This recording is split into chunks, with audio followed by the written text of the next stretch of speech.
Good morning, St. Andrews, and welcome to episode number 4 of Chancel Chats. Obviously, we're not in the chancel this morning. That's because on Sunday morning, the fluorescent light above the reredos decided to die, and there's not enough light in the chancel to do a videotape. So I'm here in my office this morning, and it's good to chat with you. Just a couple of brief reminders regarding the schedule for this week. On Wednesday evening at 6 o'clock, we continue our midweek Lenten book study. We're taking a close and careful look at Marcus Borg's classic work, Meeting Jesus Again for the First Time. And we're having a great time. Even if you haven't attended the first 2 sessions, please consider yourself welcome. There's plenty of room around the table, plenty of food, and we'd love to have you be a part of that conversation. So join us at 6 o'clock this Wednesday evening. And then on Thursday morning, our traditional early morning Eucharist at 7 a.m., followed immediately by a continental breakfast in the parish house.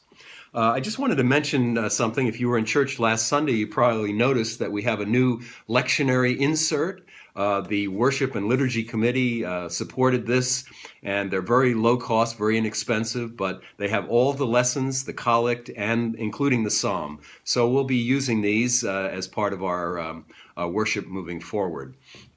I did get another question this week, which was a very interesting theological question. Someone said, is it true that Jesus really descended into hell, as it says in the Apostles' Creed, or descended to the dead?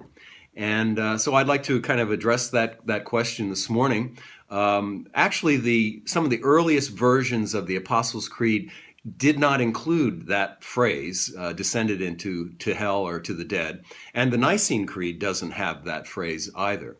But it is a part of the church tradition, the teaching of the church, that after Good Friday and before Easter Sunday, Jesus descended to the place of the dead, or to Hades, or to hell. And when he was there, he preached the gospel to those who were in prison. So a couple of verses of scripture that I'd like to share with you this morning in reference to the answer to that question. The first is from Paul's letter to the Ephesians, the 4th chapter, and verses 8 through 10. It says, "Therefore it is said, when he, Jesus, ascended on high, he led a host of captives, and he gave gifts to men. In saying he ascended, what does it mean but that he had also descended into the lower parts of the earth? He who descended is he who also ascended far above all heavens, that he might fill all things." The other passage of Scripture is from the first epistle of Peter, the 3rd chapter, and verses 18 through 20. And it says, "For Christ also died for sins once for all, the righteous for the unrighteous, that he might bring us to God, being put to death in the flesh, but made alive in the Spirit, in which he went and preached to the spirits in prison, who formerly did not obey, when God's patience waited in the days of Noah." So the tradition of the church is that between Good Friday and Easter Sunday, Jesus descended into hell, and when he was there, he preached the gospel to the people who were in hell. Now, this is a very interesting text, and it certainly suggests that there is the possibility that someone who rejected the gospel during their physical life may actually have an opportunity to respond to the gospel after death. Now, I wouldn't build a whole theology around that one verse, but it is that the verse does appear in 1 Peter, and it does suggest that maybe those folks who rejected the gospel will have yet another opportunity.